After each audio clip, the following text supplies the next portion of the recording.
दांत सिंह के गिने बचपना यौवन धारा मोड़े, दांत सिंह के गिने बचपना यौवन धारा मोड़े, बढ़कर 16 साल युद्ध में चक्रव्यूह को तोड़े। और कहीं क्या किसी देश की हिमगिरी सी पेशानी, और कहीं क्या किसी देश की हिमगिरी सी पेशानी, हमको है अभिमान हिंद पर हम है हिंदुस्तानी, हमको है अभिमान हिंद पर हम है हिंदुस्तानी।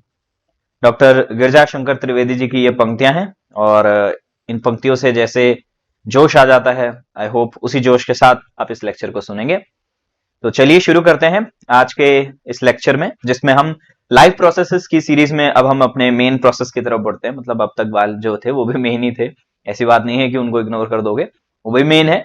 बट ये है कि जैसे मैंने पहले दिन डिस्कस किया था कि आपके जितने भी लाइफ प्रोसेसेस होते हैं, जैसे आपके न्यूट्रिशन हो गया, रेस्पिरेशन हो गया, सर्कुलेशन हो गया, एक्सक्रीशन हो गया, एक्सक्रीशन का भी छोटा सा ही पार्ट है, उसको हम कमिंग सीरीज में हम उसको कवर करेंगे। ठीक है, उन सबके ऊपर क्या होता है, उन सबके ऊपर कंट्रोल एंड कोऑर्डिनेशन का सिस्टम होता है।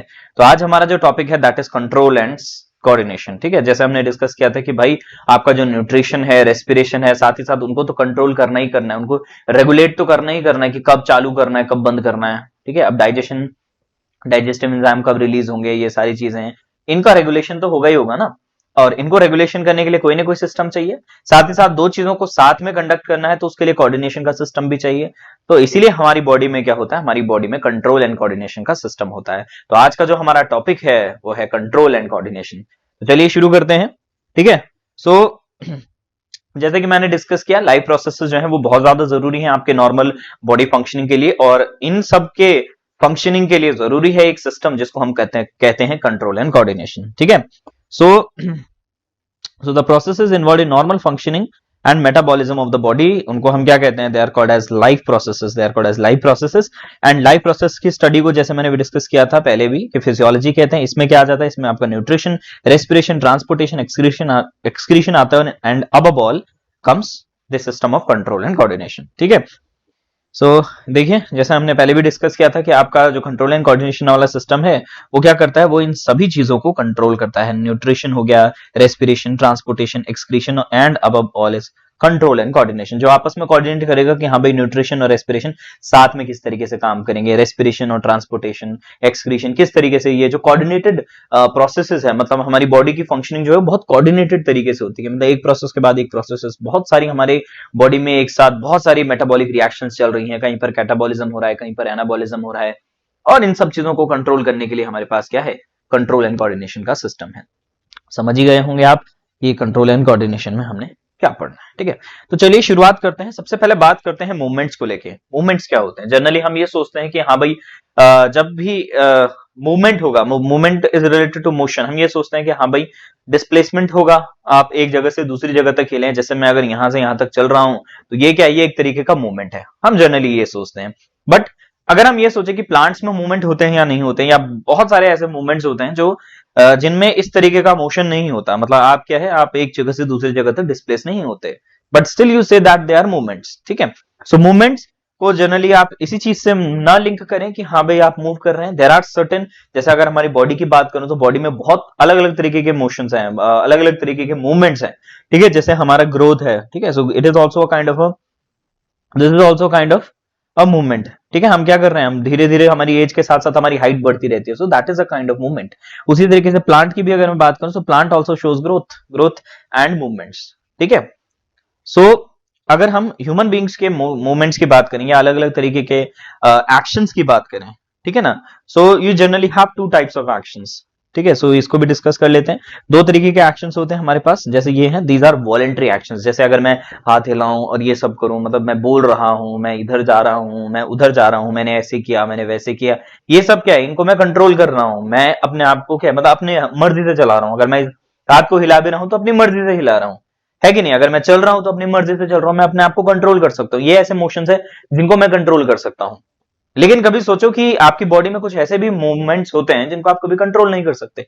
जैसे आपके क्या होते हैं, आपकी आईज ब्लिंक करती हैं, ठीक है, आपको यॉर्निंग होती है, ठीक है, छींक आती है। साथ ही साथ अगर मैं मसल्स के कॉन्ट्रैक्शन और रिलैक्सेशन की बात करूं, जैसे आपका डायफ्राम है, जैसे हमने रेस्पिरेशन में पढ़ा भी था कि डायफ्राम क्या करता है, कॉन्ट्रैक्ट और रिलैक्स करता है। तो ये सारे ऐसे मोशंस हैं जिनको हम कंट्रोल नहीं कर सकते। सोचो कभी खाना नीचे नीचे जा रहा है और आपने गले पे उसको यहाँ रोक दिया, यहाँ सोचा उसको कि एसोफेगस में मैं उसको रोक देता हूँ, तो वो रुकेगा नहीं रुकेगा। क्यों? क्योंकि एसोफेगस में क्या है, कॉन्ट्रैक्शन और रिदमिक कॉन्ट्रैक्शन और रिलैक्सेशन हो रहा है, जिसको हम पेरिस्टाल्टिक मूवमेंट कहते हैं। ठीक है, so that is also kind of movement, peristaltic movement. They comes under a category of movements that are called as involuntary. हम कहते हैं ना कि हाँ भाई वॉलेंटियर चाहिए, वॉलेंट्री यानी कि जो अपनी मर्जी से है। तो वॉलेंट्री मतलब ऐसे एक्शंस जिनको हम अपनी मर्जी से रोक सकते हैं। ठीक है, हमारे कंट्रोल में होते हैं। वो होते हैं आपके वॉलेंट्री मसल्स, जैसे इसमें दिखाई दे रहा है। ठीक है, दिखाई दे रहा होगा, अलग अलग तरीके की एक्सरसाइज की जा रही हैं। ठीक है, सो वो भी जरूरी है। अब आते हैं ये वाले motions that are called as actions, these are called as involuntary actions. ठीक है, so you have voluntary actions and you have involuntary actions. ठीक है, चलिए आगे बढ़ते हैं। So voluntary actions and involuntary actions. So talking about control and coordination, तो आपका जो कंट्रोल एंड कोऑर्डिनेशन का सिस्टम है वो दो भागों में बटा हुआ है। ठीक है, आज हम पहला भाग पढ़ेंगे, नेक्स्ट लेक्चर में हम सेकंड पार्ट पढ़ेंगे। ठीक है, सो कंट्रोल एंड कोऑर्डिनेशन में क्या है, दो बड़े बड़े सिस्टम, हमारी बॉडी के दो बड़े बड़े सिस्टम जो है वो इस चीज में इन्वॉल्व होते हैं। ठीक है, सबसे पहला जो सिस्टम है that is called as nervous system. ठीक है, नर्वस सिस्टम जिसमें क्या आ जाता है, जिसमें मेनली आ जाता है आपका ब्रेन। ठीक है, ब्रेन एंड उससे रिलेटेड जितनी भी नर्व्स निकल रही हैं, प्लस साथ ही साथ क्या होता है, ब्रेन के साथ साथ आपका स्पाइनल कॉर्ड। ठीक है, अभी हम इसका डिस्कस करेंगे, इसका फर्दर क्लासिफिकेशन देखेंगे कि क्या क्या आपका नर्वस सिस्टम में क्या क्या चीजें होती हैं। एनीथिंग मतलब ये है कि नर्वस का मतलब क्या हो गया है, ब्रेन से रिलेटेड है, ब्रेन से निकल रही हैं जो नर्व्स, स्पाइनल कॉर्ड से जो नर्व्स निकल रही हैं, वो सारे के सारे क्या होते हैं, उनमें जो सिग्नलिंग होती है, न्यूरल सिग्नलिंग होती है। ठीक है, these all consist of your central nervous system and you have peripheral nervous system combinedly forming a nervous system. ठीक है, सो पहला पार्ट जो कंट्रोल एंड कोऑर्डिनेशन का आता है दैट इज नर्वस सिस्टम। ठीक है, और दूसरे की अगर मैं बात करूं तो second is your hormonal system. Hormonal system is also called as endocrine system, जिसको हम क्या कहते हैं, एंडोक्राइन सिस्टम। ठीक है, जैसे प्रीवियस लेक्चर्स में मैंने डिस्कस किया होगा, एंडोक्राइन का मतलब क्या होता है। ठीक है, देखिए हमारे पास दो तरीके के ग्लैंड्स होते हैं, we have exocrine glands and we have endocrine glands. ठीक है, ग्लैंड्स वो ऑर्गन्स जो कि सीक्रेशन में इन्वॉल्व होते हैं, जो कि कुछ सीक्रेट करते हैं। जैसे मैं सलाइवा की बात करूं तो सलाइवा को सीक्रेट करने वाले salivary glands. Liver is also gland, क्योंकि वो क्या रिलीज कर रहा है, वो बाइल जूस रिलीज कर रहा है कि नहीं। उसी तरीके से इंसुलिन एक ग्लैंड है, क्यों, क्या रिलीज कर रहा है वो, दैट इज रिलीजिंग इंसुलिन। ठीक है, और उसी तरीके से थायराइड ग्लैंड है, थायरोक्सिन रिलीज कर रहे हैं। सो वो ऑर्गन्स जो सीक्रेशन में इन्वॉल्व हो, ग्लैंड्स। ठीक है, और उसी तरीके से कुछ ऑर्गन्स होते हैं जिनको हम डक्ट्स कहते हैं। डक्ट्स का काम क्या है, पैसेज प्रोवाइड कराना, जो भी सीक्रेशन है उसको पैसेज प्रोवाइड करता है या स्टोर करता है, जैसे गॉल ब्लैडर है, डक्ट। ठीक है, so you have two types of organs, एक होते हैं एंडोक्राइन और एक होते हैं, sorry, you have two type of glands, endocrine glands and exocrine glands. So endocrine glands are called as ductless glands. ऐसे glands जो कि अपना secretion directly blood में देते हैं। ठीक है, that directly pour their secretion into the blood. ठीक है, और exocrine क्या होते हैं, they store करते हैं, पैसेज के थ्रू secretion होता है उनका, डायरेक्टली ब्लड में नहीं जाता। सो यहां पर जो हमारा डिस्कशन होगा, जो कंट्रोल एंड कोऑर्डिनेशन में जो इन्वॉल्व है, that is your endocrine system, यानी कि आपका हार्मोनल सिस्टम, जो कि सेकेंड पार्ट होगा आपके कंट्रोल एंड कोऑर्डिनेशन का। पहले पार्ट में हम डिस्कस करेंगे सेंट्रल नर्वस सिस्टम, ठीक है, ब्रेन, स्पाइनल कॉर्ड और उससे निकलने वाली नर्व्स के बारे में, न्यूरल सिग्नलिंग के बारे में, और दूसरे पार्ट में हम डिस्कस करेंगे various kind of hormones in plants as well as in animals और प्लांट्स में हम दोनों हार्मोन्स को डिस्कस करेंगे। ठीक है, तो चलिए आगे बढ़ते हैं। ठीक है, अब शुरुआत करते हैं कि आपके नर्वस सिस्टम के क्या क्या एलिमेंट्स होते हैं। ठीक है, देखिए नर्वस सिस्टम को समझने के लिए सबसे पहले हम ये समझते हैं कि हाँ भाई आपकी व्हाट इज सिग्नलिंग किस तरीके से होती है। ठीक है, सो जनरली देखिए कैसा होगा कि मान लो कहीं पर क्या है, कहीं पर मतलब हमने एक आपने एनसीईआरटी में भी देखा होगा कि हाँ भाई एक पैन है जिसमें पानी गर्म हो रहा है और वहां से क्या है वो भाप आ रही है और फिर क्या हो रहा है, मतलब कोई चीज सेंस हो रही है। ये मान लीजिए आप क्या कर रहे हैं, आप किसी से बात कर रहे हैं, किसी से कन्वर्सेशन में इन्वॉल्व हैं और आपका हाथ क्या चला जाता है कहीं से, या तो गर्म आयरन पे चला जाएगा या फिर फ्लेम पे चला जाएगा, तो क्या होगा, अचानक से एक क्या आ जाता है, एक एक्शन आ जाता है, मतलब अचानक से आपका हाथ वापस आ जाएगा।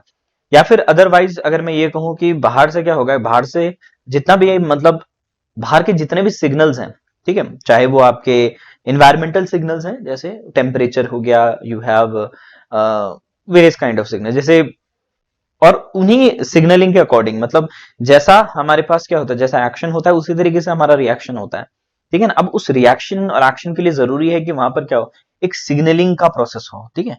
तो सबसे पहले क्या होगा, एनवायरमेंट से क्या होंगे, एनवायरमेंट से कुछ सिग्नल्स आएंगे जो कि हमारे क्या करेंगे, हमारे को स्टिमुलेट करेंगे। So that will be called as stimuli. Stimuli any environmental signal that is causing a movement, हमारे में मूवमेंट कॉज कर रहा है, हमारी बॉडी में मूवमेंट कॉज कर रहा है, ठीक है। So that is an environmental signal. Stimuli को रिसीव कौन करता है, रिसेप्टर्स। तो पहला पार्ट आ गया स्टिमुलाई, दूसरा पार्ट आ गया रिसेप्टर, ठीक है। सो रिसेप्टर्स क्या है, receptors are specialized tip of the nerve fibers that collect the information to be conducted by the nerves, ठीक है। जनरली हमारे कितने सेंस ऑर्गन्स है, ठीक है। सो अलग अलग सेंस ऑर्गन्स क्या करते हैं, अलग अलग तरीके के सिग्नल्स को सेंस करते हैं, ठीक है। Plus we have receptors, receptors present होते हैं। सिग्नलिंग की शुरुआत कहां से होती है, रिसेप्टर, जो कि रिसीव करेंगे सिग्नल को और फिर क्या करेंगे, उसको कंडक्ट करेंगे नर्व्स के थ्रू, ब्रेन तक लेके जाएंगे, ठीक है। You have receptors, receptors are in the sense organs of the animals, ठीक है। You have various kind of receptors depending upon किस तरीके का सिग्नल है। जैसे फोनो रिसेप्टर्स हो गया, फोनो रिसेप्टर्स यानी कि हियरिंग का, ठीक है, एयर में जो होंगे। Photo receptors light visual stimulus को सेंस करेंगे, ठीक है। फोनो रिसेप्टर्स ऑडियो सिग्नल्स को। Then you have thermo receptors temperature को, ठीक है, temperature, olfactory smell and gustatory taste, ठीक है। सो ये अलग अलग रिसेप्टर्स हैं depending upon the types of signals that they receive, ठीक है। सो शुरुआत किससे होती है, शुरुआत होती है रिसेप्टर से। रिसेप्टर्स का काम क्या होता है, रिसेप्टर्स का काम होता है चीजों को रिसीव करना, स्टिमुलस को रिसीव करना। स्टिमुलस क्या है, कोई एक्सटर्नल एनवायरमेंटल सिग्नल है, ठीक है, जो कि एक्सटर्नल फैक्टर है, जो कि क्या कर रहा है, हमारी बॉडी में किसी प्रकार का मूवमेंट कॉज कर रहा है, ठीक है। सो जैसा हमने डिस्कस किया, सबसे पहला पार्ट क्या होगा, सबसे पहला पार्ट होगा आपका स्टिमुलस, ठीक है। स्टिमुलस से क्या होगा, ठीक है, स्टिमुलस से जनरली ये हो गया आपका स्टिमुलस, ठीक है। देखिए ये हो गया आपका स्टिमुलाई, ठीक है। सेकंड पार्ट जिसमें हमने डिस्कस किया, ये क्या होगा, ये होगा आपका रिसेप्टर, ठीक है। चलिए यहां पे लिख देते हैं। थर्ड पार्ट क्या होगा, ठीक है, third is a nerve called as your sensory nerve, ठीक है। देखिए सिग्नल को ट्रेस करने की कोशिश कीजिए कहां से कहां आ रहा है, ठीक है। सबसे पहले स्टिमुलस से वो उसको रिसीव कौन करेगा, रिसेप्टर से कहां जाएगा, वो सेंसरी नर्व के रास्ते जाएगा, कहां पर, आपके सेंट्रल नर्वस सिस्टम में, ठीक है। It will go into your central nervous system, ठीक है। देन यू हैव, ठीक है, देन यू हैव दिस, क्या बोलते हैं इसको, central nervous system, sensory nervous system से आएगा मोटर नर्व, ठीक है, मोटर नर्व, ठीक है। मोटर नर्व से क्या जाएगा, ये मोटर नर्व से जाएगा ये एफेक्टर, ठीक है, एफेक्टर। Sixth one is एफेक्टर and seventh one is your action, ठीक है। सो स्टिमुलस क्या है, स्टिमुलस जिसके रिस्पॉन्स में कोई एक्शन क्रिएट किया जा रहा है, ठीक है। सो जिसके रिस्पॉन्स में कोई क्या आ रहा है, जिसके रिस्पॉन्स में कोई ना कोई एक्शन आ रहा है, ठीक है। सो सबसे पहले क्या होगा, सबसे पहले स्टिमुलस था, स्टिमुलस को रिसीव किया, सेंस किया गया रिसेप्टर्स द्वारा, रिसेप्टर्स द्वारा वो सिग्नल कहां पहुंचाया गया, वो पहुंचाया गया सेंसरी नर्व में, सेंसरी नर्व से वो सिग्नल कहां गया, वो गया सेंट्रल नर्वस सिस्टम ने, इंटरप्रेट किया गया, इंटरप्रेट करने के बाद उसके अनुसार रिएक्शन दिया गया, रिएक्शन किस फॉर्म में निकलेगा, मोटर नर्व के रास्ते एक दूसरा सिग्नल निकलेगा, मोटर सिग्नल निकलेगा, ठीक है ना।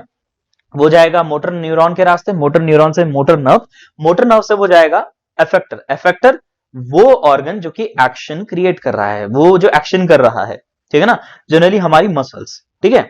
एनवायरमेंट के सिग्नल के रिस्पॉन्स में जो काम कर रहे हैं, कौन सा ऑर्गन काम कर रहा है, that will be called as a receptor and receptor will ultimately lead to action, ठीक है। सो ये पूरा का पूरा क्या है, this is your mechanism of action. अब इसको याद रखिएगा कि इसमें सिग्नलिंग मतलब पूरा एक फ्लो चार्ट है कि कहां से कहां जा रहा है सिग्नल। स्टिमुलस से रिसेप्टर से सेंसरी नर्व से सेंट्रल नर्वस सिस्टम से बैक आएगा कौन सा, मोटर नर्व से एफेक्टर और effector ultimately leads to action, ठीक है। तो चलिए आगे बढ़ते हैं, this is mechanism of action, ठीक है। चलिए अब बात करते हैं किसके बारे में, नर्वस सिस्टम के बारे में। नर्वस सिस्टम के बारे में बात करते हैं तो nervous system is composed of specialized tissues called as nervous tissues। Generally हम क्या पढ़ते हैं, वी हैव नर्वस टिश्यू की एक अलग से कैटेगरी आ जाती है जिसका मेन जो सेल होता है that is called as neuron, ठीक है। सो आपका क्या है, नर्व सेल। नर्व सेल क्या है, एक तरीके से फंक्शनल यूनिट है नर्वस सिस्टम की। मतलब जितनी भी सिग्नलिंग हो रही है, जितना भी हमने अभी डिस्कस किया, मैकेनिज्म ऑफ एक्शन को हमने डिस्कस किया, तो उसमें कहीं ना कहीं सिग्नलिंग इन्वॉल्व है, सिग्नलिंग इन्वॉल्व है। और सिग्नलिंग को पार करने में कौन, मतलब सिग्नलिंग को एक सिग्नल को एक जगह से दूसरी जगह ले जाने का काम कौन कर रहा है, दैट इज योर न्यूरॉन। ठीक है, और उसी न्यूरॉन से सिस्टम से न्यूरॉन से बना हुआ है आपका नर्वस सिस्टम। ठीक है, सो न्यूरॉन, जैसे न्यूरॉन के बारे में एक और खास बात यह है कि it is the longest cell, body का सबसे लॉन्गेस्ट सेल होता है, फंक्शनल यूनिट है नर्वस सिस्टम का। ठीक है, nervous system is mainly responsible for control and coordination in complex animals. ठीक है, नर्वस सिस्टम क्या करता है, इंफॉर्मेशन रिसीव करता है फ्रॉम द एनवायरमेंट। ठीक है, to receive these information we have various kind of the receptors and to receive the information from the various bodies to act according to the muscles and the glands. Neuron is the structural and the functional unit of your nervous system. Structural unit भी है, functional unit भी है आपके nervous system की neuron. ठीक है, तो चलिए बात करते हैं न्यूरॉन की, न्यूरॉन के बारे में बात करते हैं। चलिए सबसे पहले इसका डायग्राम देख लेते हैं। ठीक है, सो न्यूरॉन की अगर हम डायग्राम की बात करें, सो न्यूरॉन का डायग्राम क्या है, दो पार्ट्स में बटा होता है, ये वाला हिस्सा और एक ये वाला हिस्सा। ठीक है, सो ये वाला हिस्सा क्या है, this is called as axon, इस वाले हिस्से को हम कहते हैं एक्सॉन, इस वाले सिस्टम को हम कहते हैं साइटोन। ठीक है, सो यहां पर क्या है, यहां पर सबसे पहले क्या होगा कि ये जो डेंड्राइट्स हैं, ये आपको दिखाई दे रहे होंगे डेंड्राइट्स, इनका काम है सिग्नल को रिसीव करना है। डेंड्राइट्स सिग्नल कहां आएगा, सबसे पहले डेंड्राइट्स पर आएगा। फिंगर लाइक प्रोजेक्शंस होते हैं जो कि आपके साइटोन में प्रेजेंट होते हैं, जो कि क्या करते हैं, सिग्नल को रिसीव करने का काम करते हैं। ठीक है, फिर ये सिग्नल कहां जाएगा, ये जाएगा आपके साइटोप्लाज्म। साइटोप्लाज्म है, बीच में क्या है, बीच में न्यूक्लियस है। अच्छा, इसमें क्या प्रेजेंट होते हैं, इसमें बहुत छोटे छोटे ग्रैन्यूल्स प्रेजेंट होते हैं, these are called as Nissls granules, Nissls granules, जिसकी वजह से इसका जो टेक्सचर होता है, इसका जो कलर होता है वो ग्रेइश हो जाता है, ग्रेइश कलर, थोड़ा बहुत ग्रेइश कलर देता है ग्रैन्यूल्स की वजह से। Then you have axon, axon में क्या है, छोटे छोटे सेल्स दिखाई दे रहे होंगे आपको, these are called as the Schwann cells। ठीक है, and you have nerve ending. ठीक है, साथ ही साथ क्या होता है कि आपकी जो एक्सॉन होती है, that is you have myelinated, myelin shield होती है जो कि क्या करती है, उसको कवर करती है। Depending upon whether they are myelinated और not, you have two types of neuron, myelinated and non myelinated. ठीक है, then you have nerve ending. Nerve ending क्या होगी, नर्व एंडिंग वो हिस्सा हो गया जो कि अल्टीमेटली क्या करेगा, सिग्नल को आगे दूसरी न्यूरॉन तक पास कराने में हेल्प करेगा। ठीक है, सो आपका सिग्नल भी इसी तरीके से आएगा, सबसे पहले डेंड्राइट्स उसको रिसीव करेंगे। अच्छा, जब नर्व एंडिंग होगी तो उसके सामने क्या होगा, उसके सामने समझ लीजिए, मान लीजिए यहाँ पर ये एक न्यूरॉन है, उसी तरीके से यहाँ पर क्या होगा, यहाँ पर दूसरे न्यूरॉन का डेंड्राइट वाला हिस्सा होगा, और वो सिग्नल जो कि इसने फिर ये इस तरीके से ये प्रोसेस फिर वो दूसरे न्यूरॉन के पास चला जाएगा इस तरीके से। ठीक है, सो ये बन गया आपका दूसरा न्यूरॉन। सो इस तरीके से क्या है, इस तरीके से ये सिग्नल जो होगा वो neuron to neuron along the nerve क्या होगा, पास होता रहेगा। तो यहां से आया सिग्नल और यहां से फिर इस तरफ चला गया। क्लियर है ये चीज, so this is about neuron. ठीक है, सो न्यूरॉन के बारे में पढ़ लेते हैं एक बार। ठीक है, न्यूरॉन क्या है, neuron is a highly specialised cell which is responsible for transmission of the nerve impulse, nerve impulse को यानी कि आपके सिग्नल को ट्रांसमिट करने में हेल्प कर रहा है। न्यूरॉन के अलग अलग पार्ट्स होते हैं, सबसे पहले सेल बॉडी वाला पार्ट जिसको हम साइटोन कहते हैं। ठीक है, स्टार शेप का होता है। ठीक है, it has hair like projections, hair like structures होते हैं जिनको हम क्या कहते हैं, डेंड्राइट्स। डेंड्राइट्स का काम क्या है, रिसीव करते हैं नर्व इंपल्स को यानी कि सिग्नल को रिसीव करते हैं। देन एक्सॉन, एक्सॉन क्या है, टेल ऑफ द न्यूरॉन। ठीक है, इसमें भी क्या होता है, एक्सॉन टर्मिनल्स होते हैं एंड एक्सॉन टर्मिनल्स क्या करते हैं, नर्व इंपल्स को आगे पास ऑन कराते हैं। एक इंपॉर्टेंट चीज, व्हाट इज साइनैप्स। ठीक है, सो जैसे हमने ये डायग्राम देखा था जब मैंने यहाँ पर बात की थी आपसे कि यहाँ पर क्या होगा, यहाँ पर मान लो एक न्यूरॉन ये है और ये दूसरा न्यूरॉन है, तो इनके बीच में जो गैप है, ये जो गैप आएगा यहाँ पर, that will be called as synapse. इस गैप को हम साइनैप्स कहेंगे। तो what is synapse, synapse is the gap between two neurons, दो न्यूरॉन्स के बीच का जो गैप होता है that is called as synapse. यहाँ पर किस प्रकार की सिग्नलिंग होती है, यहाँ पर एक केमिकल सिग्नलिंग होती है, केमिकल सिग्नलिंग होती है, यानी कि यहाँ पर जो आपका सिग्नल होता है वो कैसे ट्रांसमिट करता है, केमिकल्स की मदद से। ठीक है, एक सर्टेन टाइप के केमिकल्स होते हैं जिनको हम न्यूरोट्रांसमीटर्स कहते हैं, न्यूरोट्रांसमीटर्स यानी कि सिग्नल को क्या कर रहे हैं, ट्रांसमिट करने में हेल्प कर रहे हैं ये केमिकल्स। जैसे अगर मैं डोपामाइन की बात करूं, you have dopamine, then you have acetyl, ठीक है, ये इस तरीके के जो कुछ सिग्नल्स केमिकल्स होते हैं जो कि क्या करते हैं, न्यूरोट्रांसमीटर्स का काम करते हैं। अच्छा, कभी सोचो कि हाँ भाई आपके जो ड्रग्स हैं वो इस प्रकार का, मतलब ड्रग्स क्या करते हैं, आपके मेनली सेंट्रल नर्वस सिस्टम पे अटैक करते हैं, तो वो अल्टीमेटली क्या करते हैं कि ये जो आपका सिग्नलिंग है इसी सिग्नलिंग को ब्लॉक करते हैं। ठीक है, जनरली होता क्या है कि हाँ भाई आपने क्या किया, आपने जब आप ड्रग कंज्यूम करते हैं तो यू फील मोर एनर्जेटिक। कुछ ऐसे ड्रग्स होते हैं जिसमें आपको ऐसा लगता है कि हाँ भाई वो अपनी परफॉर्मेंस बढ़ाने के लिए जो एथलीट्स वगैरह क्या करते हैं, अलग अलग तरीके के ड्रग्स लेते हैं, ठीक है। सो उनमें अल्टीमेटली होता क्या है कि मतलब वो जो आपका सिग्नल होता है वो ब्रेन तक नहीं जा, मतलब एक तरीके से वो क्या कर देते हैं, इस सिग्नलिंग को ब्लॉक कर देते हैं। ये जो न्यूरोट्रांसमीटर्स है, न्यूरोट्रांसमीटर का रिलीज नहीं होने देते, जिसकी वजह से सिग्नल आगे पास ऑन नहीं होता, ठीक है। सो ड्रग्स भी क्या करते हैं, मेनली आपके सेंट्रल नर्वस सिस्टम के इस पर्टिकुलर पार्ट को क्या कर देते हैं, रोक देते हैं। कुछ होते हैं जो डोपामाइन की सिक्रीशन को बढ़ा देते हैं, जिसकी वजह से आपको इंक्रीज्ड वो आता है, you increased, you feel more energetic.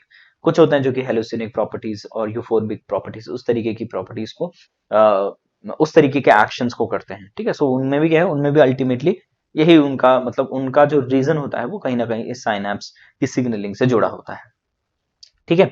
So so what is synapse, ठीक है। Synapse is the point of contact between the terminal branches of the axons and the neurons with the dendrites of the another neurons, ठीक है, synapse. चलिए आगे बढ़ते हैं। So this was all about neuron, ठीक है। चलिए अब बात करते हैं वो टाइप्स ऑफ न्यूरॉन, इनके बारे में बात कर लेते हैं। सेंसरी न्यूरॉन, जैसे अभी हमने डिस्कस किया था कि एक नर्व होती है सेंसरी नर्व, एक नर्व होती है मोटर नर्व। सेंसरी नर्व क्या करती है, सिग्नल को ब्रेन तक लेकर आती है, और मोटर न्यूरॉन सिग्नल को ब्रेन से लेके जाती है। मान लीजिए आपका ये सेंट्रल नर्वस सिस्टम है, तो सेंट्रल नर्वस सिस्टम को सिग्नल लेने आने का काम, लेकर आने का काम सेंसरी नर्व का, और लेके जाने का काम मोटर नर्व का, ठीक है। सिग्नल, ठीक है, ठीक है। सो सेंसरी नर्व क्या करती है, सेंसरी नर्व सिग्नल को लेकर आती है, और आपकी जो मोटर नर्व होती है वो क्या करती है, सिग्नल को लेके जाती है। कहां से, सेंट्रल नर्वस सिस्टम से, ब्रेन एंड स्पाइनल कॉर्ड से, ठीक है। चलिए आगे बढ़ते हैं। Motor neuron, these neurons send signal to the muscles और द ग्लैंड्स, जैसे मैंने बताया कि ये क्या करेंगे, सेंट्रल नर्वस सिस्टम से लेके जाएंगे। Sensory neuron, these neuron receive signals from the sense organs. Association और रिले न्यूरॉन्स, इन दोनों के बीच में जो न्यूरॉन होंगे that will be called as the association neurons, ठीक है। So transmission of nerve impulse अभी मैं डिस्कस कर ही चुका हूं, चलिए एक बार पढ़ लेते हैं। Nerve impulse travels in the following manner from one neuron to the another. Dendrites, dendrite से सेल बॉडी, सेल बॉडी से एक्सॉन, एक्सॉन से नर्व एंडिंग की तरफ, then you have synapse and then dendrites of the next neuron, ठीक है। So the chemical release at the axon tip from one neuron to another crosses the synapse or the neuromuscular junction to reaches to the next cell and these are called as neurotransmitters, ठीक है। जो synapse के बीच में जो signalling होगी वो किसके थ्रू होगी, न्यूरोट्रांसमीटर्स के थ्रू होगी, जो कि एक साइनैप्स मतलब एक न्यूरॉन से दूसरे न्यूरॉन तक सिग्नल को पास ऑन कराएंगे, ठीक है।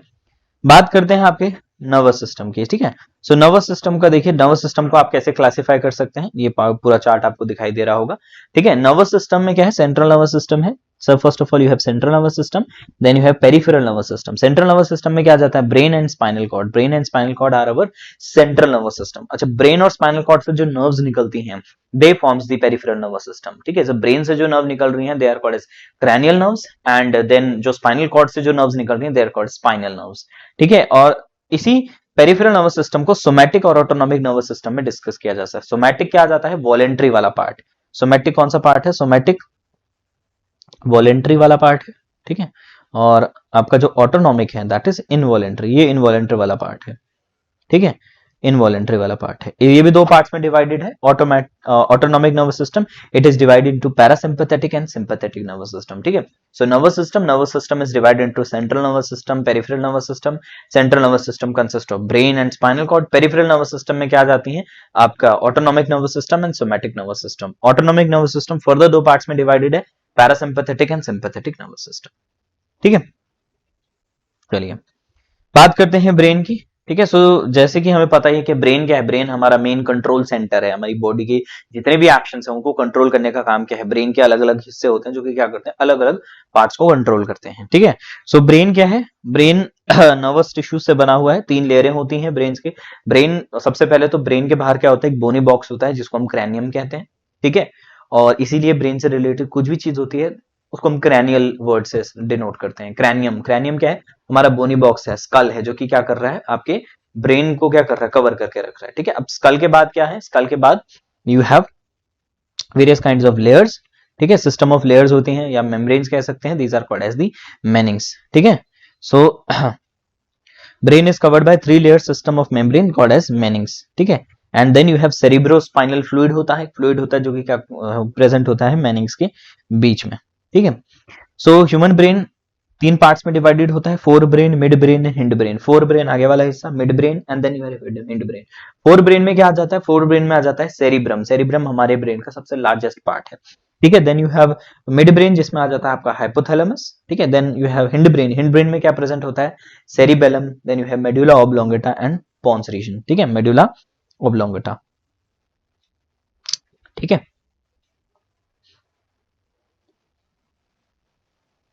मेडुला ऑब्लोंगेटा, ठीक है। चलिए बढ़ते हैं आगे। So brain 3 parts, four brain, mid brain and hind brain. अब हम क्या करेंगे, इन ब्रेन्स के अलग अलग फंक्शंस को समझेंगे, ठीक है। इंपॉर्टेंट है कौन से पार्ट का, कौन से ब्रेन का क्या क्या पार्ट होता है, ठीक है।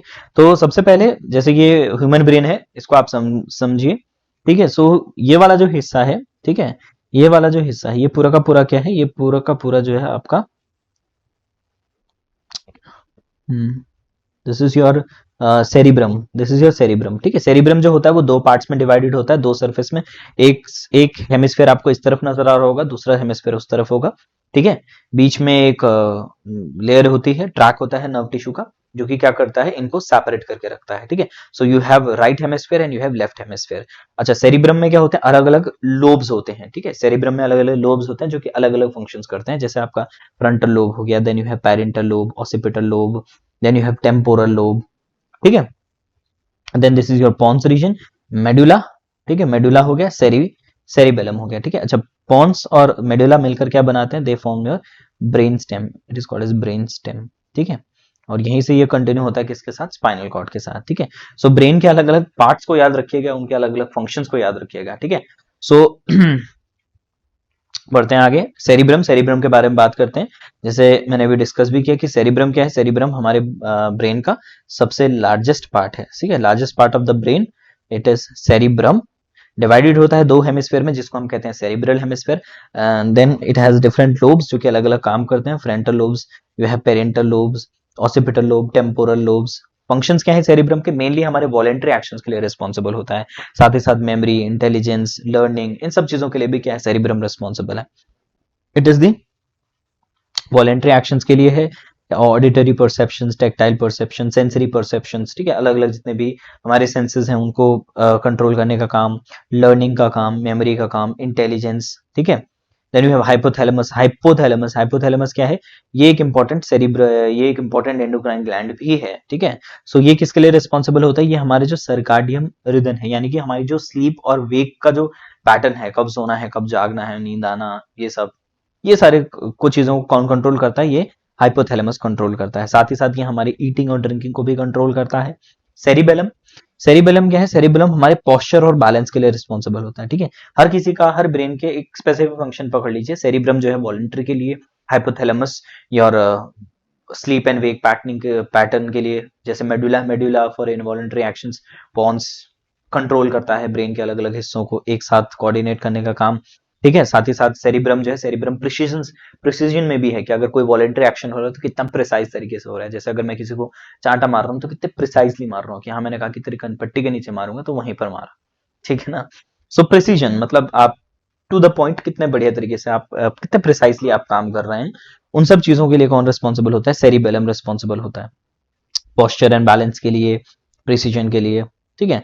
देन मेडुला, मेडुला का सबसे इंपॉर्टेंट पार्ट इनवॉलेंट्री एक्शंस के लिए होता है, ठीक है। जो मेडुला होता है वो ब्रेन स्टेम बनाता है पॉन्स के साथ, ठीक है। Then controls various involuntary actions like heart beat, respiration, इन सब चीजों के लिए रिस्पॉन्सिबल होता है। वॉमिटिंग, सलाइवेशन, ब्लड प्रेशर, जो पेरिस्टाल्टिक मूवमेंट होता है and all that. Then pons, it relies impulses between the lower cerebrum and the spinal cord and the higher parts. तो वो क्या करता है एक तरीके से पार्ट्स के बीच में, ब्रेन के ही पार्ट्स के बीच में सिग्नलिंग करने का काम कर रहा है पॉन्स वाला रीजन, ठीक है। So it relays impulse between the lower cerebellum and cerebellum and spinal cord and higher parts of the brain like the cerebrum, midbrain and also regulates respiration, ठीक है। सो चलिए, this was all about your central nervous system. Central nervous system में mainly जो है वो आपके brain के ऊपर ज्यादा क्वेश्चंस आते हैं, कि ब्रेन के अलग अलग पार्ट्स के ऊपर क्वेश्चंस आते हैं कि हाँ भाई कौन सा ब्रेन का कौन सा पार्ट है जो इनवॉलेंट्री एक्शंस को कंट्रोल करता है, कौन सा पार्ट है जो कि वॉलेंट्री को कंट्रोल करता है, ठीक है। Then one thing you need to remember कि हाँ भाई आपके जो ब्रेन्स होते हैं, ब्रेन से जो नर्व्स निकलती हैं, they are called as cranial nerves. ठीक है, ठीक है, यहाँ जो कि पेरिफेरल नर्वस सिस्टम का ही पार्ट होता है। इसमें क्या आती है, इसमें दो तरीके की नर्व्स आती हैं, you have spinal nerves and you have cranial nerves. ठीक है, क्रैनियल नर्व्स के total 12 pairs and spinal cord के ऑलमोस्ट 33 पेयर्स ऑफ 32-33, ठीक है, पेयर्स ऑफ नर्व्स निकलते हैं। ठीक है, सो ये चीज याद रखिएगा। साथ ही साथ स्पाइनल कॉर्ड रिफ्लेक्स एक्शन के लिए रिस्पॉन्सिबल होता है। बाकी मेनली जो आपका क्वेश्चंस होते हैं वो सारे के सारे ब्रेन से रिलेटेड होते हैं। ठीक है, सेंट्रल नर्वस सिस्टम में it's all about brain only. Then you है पेरिफेरल नर्वस सिस्टम में, जैसे मैंने बता ही दिया कि सोमैटिक नर्वस सिस्टम वॉलेंट्री के लिए है और आपका ऑटोनॉमिक नर्वस सिस्टम इनवॉलेंट्री के लिए है। Parasympathetic and sympathetic opposite work होते हैं। ठीक है, एक होता है आपका सिस्टम ऑफ, जो आपका सिंपैथेटिक नर्वस सिस्टम है that is the system of fight and flight. ठीक है ना, और आपका जो पैरासिम्पैथेटिक होता है that is the system of rest and digest. Opposite काम है, रिलैक्स फील कराना है तो पैरासिम्पैथेटिक का काम होगा, इंक्रीज्ड एक्टिविटी तो that will be the work of sympathetic nervous system. Clear है ये चीज? ठीक है, तो चलिए this was all about your central nervous system.